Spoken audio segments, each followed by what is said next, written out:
You put on clothes this morning without thinking about it. Shirt, pants, maybe a jacket. You probably spent more time deciding what to wear than asking why you wear anything at all. But that question, why, leads somewhere far stranger than fashion. Because clothing is not about modesty, it is not about warmth, and it is definitely not about looking good. The real reason your ancestors started covering their bodies has almost nothing to do with the reasons you do it today. And once you understand what actually happened, you will never look at your wardrobe the same way again. For most of human evolutionary history, your ancestors wore nothing. Absolutely nothing. For millions of years, the hominids walking across the African savanna were naked. Your body is a masterpiece of heat regulation. You have more sweat glands per square centimeter than almost any other mammal on Earth. You can run for hours in the heat, while a lion overheats in 20 minutes.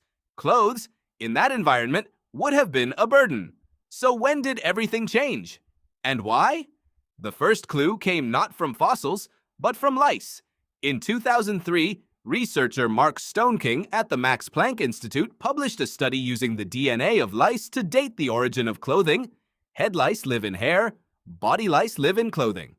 The moment body lice diverged from head lice is the moment humans started wearing something. That divergence happened approximately 170,000 years ago. Your lineage is over 300,000 years old, which means for well over 100,000 years, your ancestors walked this planet fully exposed.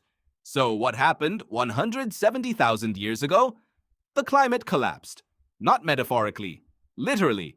Earth entered a period of intense glacial cooling, known as marine isotope stage 6. The African continent dried out. Temperatures dropped. Food sources vanished. Genetic evidence suggests the human population crashed to as few as 10,000 individuals. Population geneticist Spencer Wells has argued this was the closest your species has ever come to extinction. A true bottleneck, a near miss with oblivion. And in that cold, in that desperate scarcity, something shifted. Your ancestors started wearing the skins of the animals they killed, not as decoration, not as identity, as survival. It was not a fashion choice. It was the most urgent technology your species had ever invented. But here is where it gets stranger. Wearing the skin of another animal requires a kind of cognition most animals simply do not have. You have to kill the animal, recognize that its hide has value beyond food, keep it, and figure out how to fasten it to your body. You have to think ahead. Anthropologist Ian Gilligan of the University of Sydney argues that clothing is not just a survival tool. It is evidence of abstract thought. The first garment is, in a strange way, the first plan. And once that cognitive door opened, it never closed. Because clothing does something else. Something subtle and profound. It changes how you see yourself.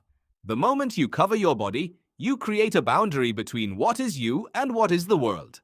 Anthropologist Francesco De Rico found that the urge to decorate the body appears almost simultaneously with the urge to cover it.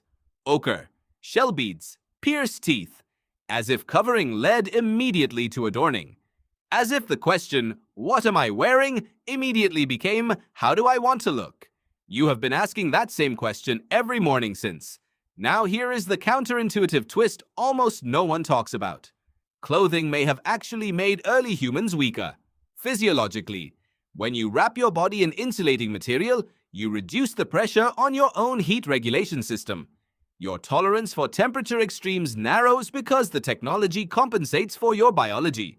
This is what evolutionary biologists call niche construction, where a species modifies its environment so profoundly it begins to reshape its own evolution. You did not just adapt to your world. You started wearing it. This is the pattern that defines your species above all others. You do not wait for evolution to solve your problems. You invent something. You become dependent on it. You evolve around it. Fire, cooking, farming, language. The screen you are staring at right now. Every invention is a deviation from the blueprint. Every tool is a trade-off. And it all started with a dead animal's skin draped over a shivering body 170,000 years ago. When you got dressed this morning, you were not performing a routine. You were completing a ritual that began at the edge of extinction. The clothes you chose say something about who you are. But the fact that you wear clothes at all says something far older. Someone looked at the darkness coming and decided to